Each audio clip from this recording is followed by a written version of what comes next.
नमस्कार. आज तुमच्यासाठी अजून एक वेगळी भाजी. बघा, आता इथे कांदापात ही बारीक चिरून घेतलेली आहे. त्यानंतर मुगाची डाळ मी त्याच्यातच भिजत घातली आहे. पाणी घेतले आणि थोडासा कोबी आपण हा बारीक चिरलेला आहे. तर जेवढी कांदापात आहे त्याच्या 1/4 आपल्याला कोबी बारीक चिरून घ्यायचा आहे. आता कढई इथे गॅसवर तापलेली आहे आणि आता याच्यामध्ये आपल्याला तेल घालून घ्यायचं आहे.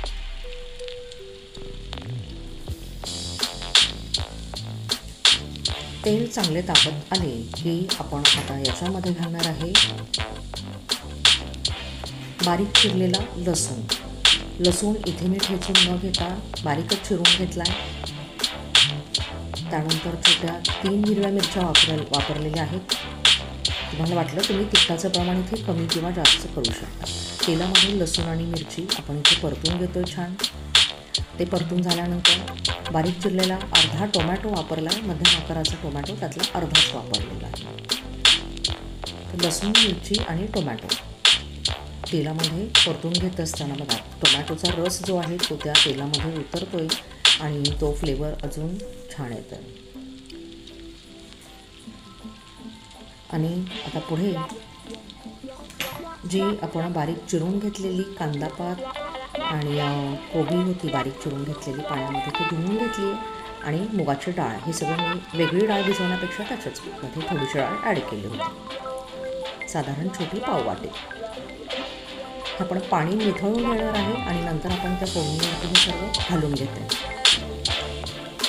हे कांदापात आणि कोबी हे कॉम्बिनेशन अतिशय सुंदर आहे आणि डाळ घालून केल्यामुळे ते तर अजूनच अप्रतिम चव अशी लागते. कधीतरी काय होतं, नेहमी आपण वेगळीच कांदापातच मस्त करतो नाही का. पण असं कॉम्बिनेशन वगैरे जर असेल तर वेगळ्या चवी आपल्याला त्याच्यामधून त्याचा चवींचा आपल्याला आस्वाद घ्यायला मिळतो. आपण आता हे परतून घेऊया सगळ्या भाज्या व्यवस्थित. इथे आता मध्यम आचेवर तुम्हाला गॅसची फ्लेम करायला मुळीच हरकत नाही. या पालेभाज्यांमधून बघा कोबीही पौष्टिक आहे, कांदापातमधून फायबर भरपूर आपल्याला मिळतं आहे नाही का. सल्फर आहे. आता सैंधव मीठ आपण इथे घालून घेऊया. तिखट जसं वापरले त्या प्रमाणामध्ये तुम्हाला मिठाचा वापर इथे करायचा आहे. तसे तुम्ही हुशारच आहात. आता हे आपण पुन्हा एकदा मिक्स करून घेऊ. तर या सध्याच्या सीझनमध्ये मार्केटमध्ये अशा भाज्या भरपूर आपल्याला मिळतात. तर ताजी कांदापात वगैरे दिसली की नाही का वाटतं जरा तोंडाला पाणी सुटतं, चला नुसतं चायनीज काय करायचं आहे, का नको करायला इंडियन. तर आपण हे असंही थोडंसं मिक्स कॉम्बिनेशन वगैरे करून आपण हे अशा भाज्या करू शकतो. तर झाकण ठेवूया आणि एक 3 ते 4 मिनटं आपल्याला इथे वाट बघायची आहे. पटकन आपली भाजी बघा तयार. पुन्हा एकदा जर असं परतवून घेऊयात आपण. कोबी फार म्हणजे असं वाफेवर शिजवलं की पटकन होतो, शिजायला काही जास्त वेळ लागत नाही.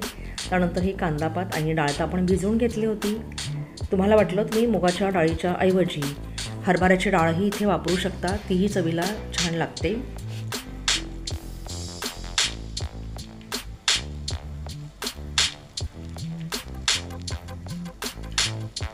मस्त बाजरीची भाकरी किंवा ज्वारीची भाकरीसोबत अशी भाजी छान लागते खायला. बघा तयार झाली आपली इथे अनियन कॅबेज भाजी. तर चला लाईक करा, शेअर करा आणि कमेंट्स करायला मात्र मुळीच विसरू नका. पण त्याआधी तुम्ही ट्राय तर करून बघा. निश्चितपणे भाजी करा आणि मला सांगा.